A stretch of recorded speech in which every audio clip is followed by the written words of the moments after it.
سوال یہ پوچھا گیا ہے کہ برش کرتے ہوئے اگر دانتوں سے خون نکل آئے تو کیا اس سے وضو ٹوٹ جاتا ہے یا نہیں ٹوٹ جاتا؟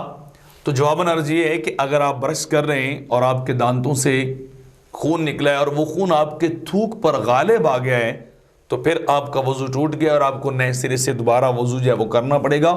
لیکن اگر تھوڑی بہت جو ہے وہ کلر چینج ہوا ہے اور جو خون ہے وہ مغلوب ہے، یعنی تھوڑی مقدار میں ہے، اور تھوک سفیدی جو ہے وہ زیادہ مقدار میں ہے، تو پھر انسان کا اس سے وضو نہیں ٹوٹے گا اور وضو اس کا باقی رہے گا۔ اسی وضو کے ذریعے سے وہ جو عبادت چاہے جو ہے وہ کر سکتا ہے۔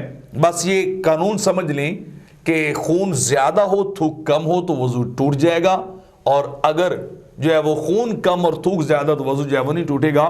اسی طرح ہی جو ہے وہ فتاوی ہندیہ کے اندر جو وہ نقل کیا گیا ہے کہ دیکھا جائے گا کہ اگر اس کے منہ سے کوئی چیز نکلی ہے تو تعتبر الغلبہ، وہ کوانٹیٹی مقدار کا اعتبار کیا جائے گا۔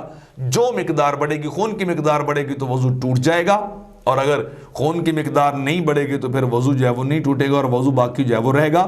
اور اسی طرح اس بات کو فتاوی شامی کے اندر بھی جو ہے وہ نقل کیا گیا ہے۔